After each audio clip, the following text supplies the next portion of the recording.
አንድ ሰው እንደሚወደን 100% እርግጠኛ መናገር የምናስበውን ያልቀላል አይደለም። የፍቅር አጋሪን ብለን ያላቸው ሰዎች ምንም ያህል ጊዜ ደጋግመው እንደሚወዱን ቢነግሩንም በነገሩ ልክ እንደሚወዱን እርግጠኛ መሆን ትንሽ ከባድ ነው። ምክንያቱም እኛ ለሰዎች ያለንን ስሜት እንጂ ሰዎች ለኛ ያላቸውን ስሜት እርግጠኛ የመሆን ጸጋ የለንም። የዛ አይነት ጸጋ በረከት አልተሰጠንም።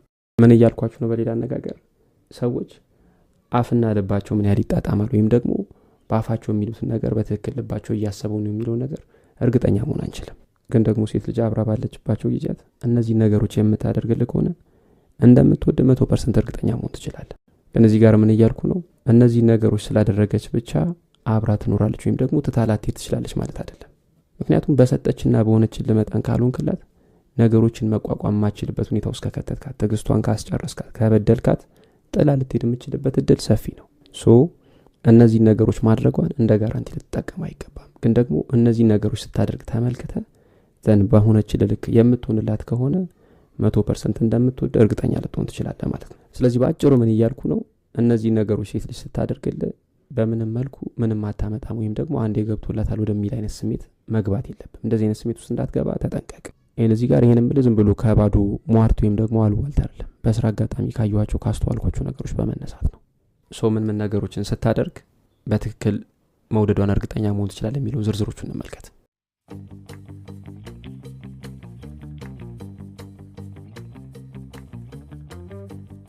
የመጀመሪያው ስላንተ ሁሉን ነገር ማወቅ ትፈልጋለች። ሴት ልጅ ከልቧ ስትወድና ስታፈቅር ብቻ ስላንተ ኤቭሪ ሲንግል ዲቴል ማወቅ ትፈልጋለች። እዚህ ጋር ሴት ልጅ የእውነት ስትወድ ብቻ በነግራትም ባልነግራትም ችግር የለውም ብለህ የምትላቸው ነገሮች ወይም ደግሞ ጥቃቅናቸው ብለህ የተወካቸው ነገሮች በሙሉ ማወቅ ትፈልጋለች። ይሄን ነገር የምታደርገው ከጀርባ የሆነ ጥርጣሬ ወይም ደግሞ አለማመን ነገር ስላዘለች አይደለም። በዛ ሞቲቭ በፍጹም እንዳትረዳው። ይሄን የምታደርገው የእውነት ስለምትፈልግና ከምንም ከማንም በላይ አንደርስታንድ የምታደርገው እሷ መሆን ስለምትፈልግ ነው።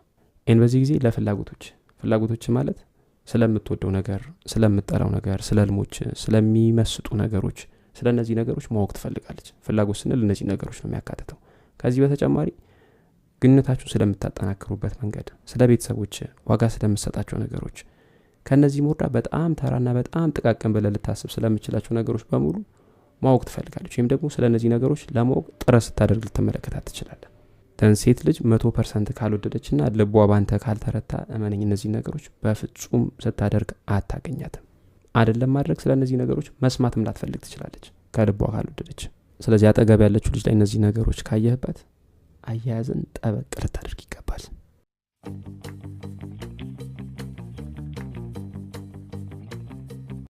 ሁለተኛው ትንከባከባለች። ሴት ልጅ የፍቅር አጋሯን ከልብ ስትወድ ከምትመለከትባቸው ነገሮች አንዱ እንክብካቤ ነው። በዚህ ጊዜ የምትሰጥ ወይም ደግሞ የምታደርግልን እንክብካቤ በተለያዩ መንገዶች ሊገለጽ ወይም ደግሞ በተለያዩ መንገዶች ሊንጸባረቅ ይችላል። እንክብካቤው ከሚገለጽባቸው መንገዶች የመጀመሪያው አክብሮት ነው። እዚህ ጋር አክብሮት ስል በገባ በወጣ ቁጥር ታጎነብሳለች ወይም ታጎበድላለች ማለት አይደለም። ይሄ አክብሮት አይደለም። አክብሮት ሐሳብን በማዳመጥ ለምታነሳቸው ነገሮች ቦታ በመስጠት ክብርን በማይነካ መልኩ በመነጋገር ጠንካራ ጎኖችን በማድነቅ ላደረክላት ነገር በማመስገን በእነዚህ ነገሮች ነው የሚገለጸው። ስለዚህ ከልቧ የምትወድ ሴት አክብሮቷን የምትገልጸው በዚህ መልኩ ነው። እነዚህ ነገሮች ትመለከትባታለህ ማለት ነው። እንክብካቤ በማክበር ብቻ አይደለም የሚገለጸው፣ ድጋፍ በማድረግም ይገለጻል። እዚህ ጋር ድጋፍ ማድረግ ስንል ከልቧ የምትወድ ሴት የጥንካሬ ምንጭና የጥንካሬ ምክንያት መሆን ትፈልጋለች። ሐሳብን ለመግለጽ እንቅፋት ሊሆኑ የሚችሉ ነገሮችን ቀድማ በማስወገድ ትተባበራለች። ደስታና ዘንን ትካፈላለች። እዚህ ጋር ደስታና ዘንን ትካፈላለች ስለ በሁለቱም ጊዜ ከጎን ትሆናለች ማለት ነው።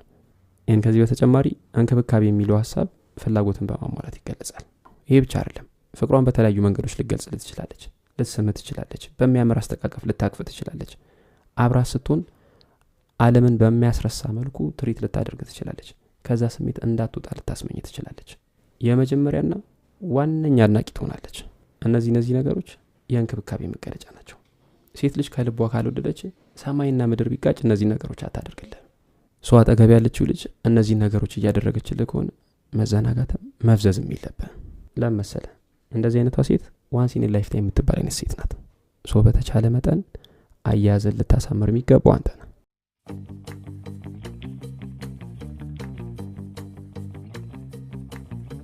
ሶስተኛ ዋጋ ትከፍልላለች። የፍቅር ህይወት አመንክም አላመንክ ሰጥቶ መቀበል በሚባለው መርህ ነው የሚዘወረው። ብዙ ሰው ፍቅር ይዞ ላቦት መስጠት ሲል ይሰማል። የፍቅር ህይወት እንደዛ ቢሄድ እንደዛ መቀጠል ቢችል አሪፍ ነው። ግን ደግሞ አንድ ሰው ሁል ጊዜ ሰጪ ሲሆን የሚቀበለው ነገር ከሌለው አንድ ቀን ሊሰለች ወይም ደግሞ ሊደክመው እንደሚችል መረሳት የለበትም። ፍቅር መስጠት ብቻ አይደለም። የፍቅር ህይወት ጤናውን ጠብቆ እንዲሄድ የሚፈልግ ከሆነ ሰጥቶ መቀበል የሚባለው መርህ በጣም አስፈላጊ ነው። እዚህ ጋር በደንብ ሊሰመርበት የሚገባው ነገር ምንድነው? ስንሰጥ የምንሰጥበት ሞቲቭ ምንድነው? በሰጠን ቁጥር የሆነ ነገር ጠብቀን የምንሰጥ ከሆነ ወይም ደግሞ በምላሽ የሆነ ነገር እንዲደረግልን የምንፈልግ ከሆነ ቀመር ነው። በፍጹም ፍቅር ነው ልንል የምንችለው ነገር አይደለም።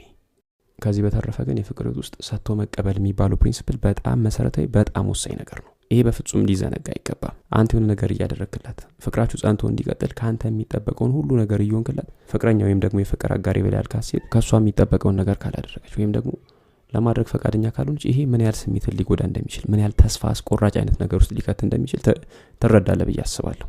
ስለዚህ ሴት ልጅ እየሆንክላት ባለው ልክ የምታመሰግን ከሆነ፣ ለምታደርግላት ነገር እውቅና መስጠት ከሆነ፣ እሷን በተመሳሳይ ፍቅራችሁን ለማስቀጠል ዋጋ የምትከፍል ከሆነ እነዚህ ነገሮች በሙሉ ከልቧ ስለወደደችና ስለምታፈቅር ብቻ የምታደርጋቸው ነገሮች ናቸው እንጂ እነዚህ ነገሮች ለማንም ወንድ የምታደርጋቸው ነገሮች እንዳይመስል።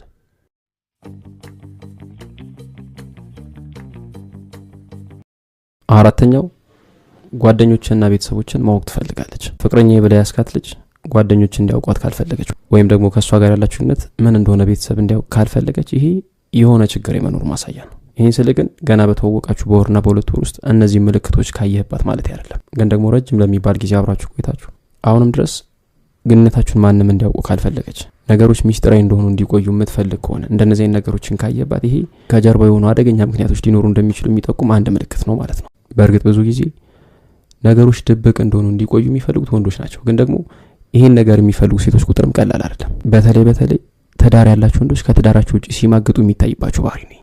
ሴቶች ደግሞ ይሄ ባህሪ የሚታይባቸው መቼ መሰለ? ከልባቸው የሚወዱት ሌላ ሰው ይኖርና ወይም ደግሞ የሆኑ ጥቅማ ጥቅሞች ካንተ እንደሚያገኙ ተሰምቷቸው ከቀረቡ በተቻላቸው መጠን ነገሮች ሚስጥራዊ እንደሆኑ እንዲቆዩ ሊያደርጉ ይችላሉ። ምን እያልኩ ነው? ሴት ልጅ ከልቧ ስትወድና ስታፈቅር ጓደኞችን፣ ቤተሰቦችን ምናምን መተዋወቅ በፍጹም አትፈራ። የእውነት ላላፈቀረችው ሰው ደግሞ እንደዚህ አይነት ነገር አታደርግም።